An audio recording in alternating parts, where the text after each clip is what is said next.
അപ്പോ അല്ലാഹ് മനസ്സുണ്ടാക്കാതെ ഒന്ന് പറഞ്ഞൂടാ. ഹജ്ജിന് പുറപ്പെടാൻ പറഞ്ഞപ്പോ ജുനൈദുൽ ബാഗ്ദാദി എന്ന് പറഞ്ഞ ഒരു ഷെയ്ഖുണ്ട്. ആ ഷെയ്ഖിന്റെ ശിഷ്യനായിരുന്നു അല്ലാഹ് മൻസൂർ.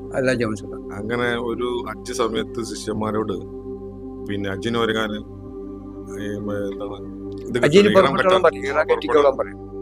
ഇറാൻ കൊട്ടിട്ട് എല്ലാരും ഹജ്ജിന് പുറപ്പെടുന്നു.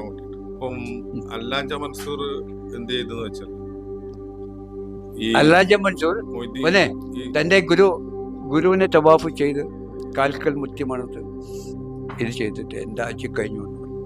അരെ അല്ലാഹ് മൻസൂർ, ഞാൻ അള്ളാഹു ഹക്ക് എന്താ അല്ലാഹ് തലവിട്ടാൻ കാരണം എന്താ? അനൽ ഹക്ക്, ഞാൻ ഹക്കാണ്, അള്ളാഹു ആണ് പറഞ്ഞത്. ആ അള്ളാഹുവായ ഇബ്രാഹിമിനല്ല അള്ളാഹുവിനെ കണ്ട് സുജൂദ് ചെയ്ത് പ്രദക്ഷിണം ചെയ്ത് ആ മുഖം മുത്തി മണത്ത് എൻ്റെ ഹജ്ജ് കഴിഞ്ഞു എന്ന് പറഞ്ഞു അല്ലാഹ് മൻസൂർ. അപ്പൊ അല്ലാഹ് മൻസൂർ ഞാൻ അള്ളാഹു ആണെന്ന് പറഞ്ഞതാണ്, എൻ്റെ ഗുരു അള്ളാഹുവായി ആ അള്ളാഹുവിനെ ആരാധിച്ച് ചെയ്ത് അല്ലാഹും ആ അള്ളാഹുവായി തീർന്നു. അപ്പോൾ ആരാധിക്കുന്നത് ആരാധ്യനായി തീരാൻ വേണ്ടിയാണ്, അല്ല വേറെ ആളെ ആരാധിക്കേണ്ട ആവശ്യമില്ല. ഞാൻ ആരാധ്യനായ അല്ലാത്ത ഞാൻ ആ ആരാധ്യനായ പൂർണ്ണത പ്രാപിക്കാൻ വേണ്ടിയാണ് ആരാധിക്കേണ്ടി വരുന്നത്, അല്ലേ? അല്ലാതെ അള്ളാഹു തന്നെ നിങ്ങൾ എല്ലാവരും ആ ഈശ്വരനും അള്ളാഹു തന്നെ നിങ്ങൾ അള്ളാഹുവിനെ ആരാധിക്കണം. അപ്പൊ നിങ്ങൾ ആ അള്ളാഹു അല്ല, ഈശ്വരനല്ല, ഞാൻ വേറൊരു സൃഷ്ടിയാണെന്ന തലത്തിൽ നിന്നുള്ള നിങ്ങളാണ് അള്ളാഹു പൂർണ്ണനായ അള്ളാഹു എന്ന് പറയുന്ന ഓരോ ഷേക്കോ വലികളോ സ്വാമിമാരോ എന്ന് പറയുന്ന പോലെ പോയി ആരാധിച്ചിട്ട് കാര്യമില്ല.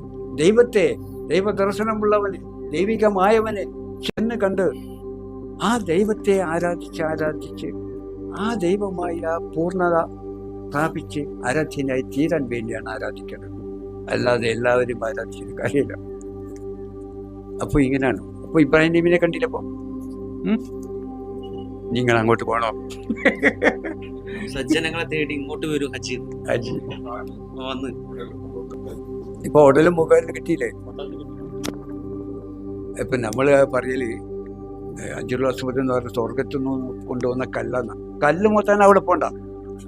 അത് പറയണ്ടേ, കല്ലിക്ക് രണ്ട് കണ്ണുണ്ട്, മൂക്കുണ്ട്, ചെവിയുണ്ട്, അങ്ങനെ പറയുന്നു തന്നെ. ആ കല്ല് വെറും കല്ലല്ല, ഇപ്പൊ സാധനം എന്താണെന്ന് മനസ്സിലായി. അതെ, എനിക്ക് കണ്ണും മൂക്കും ചെവിയും എല്ലാം ഉണ്ടല്ലേ ആ കല്ല്.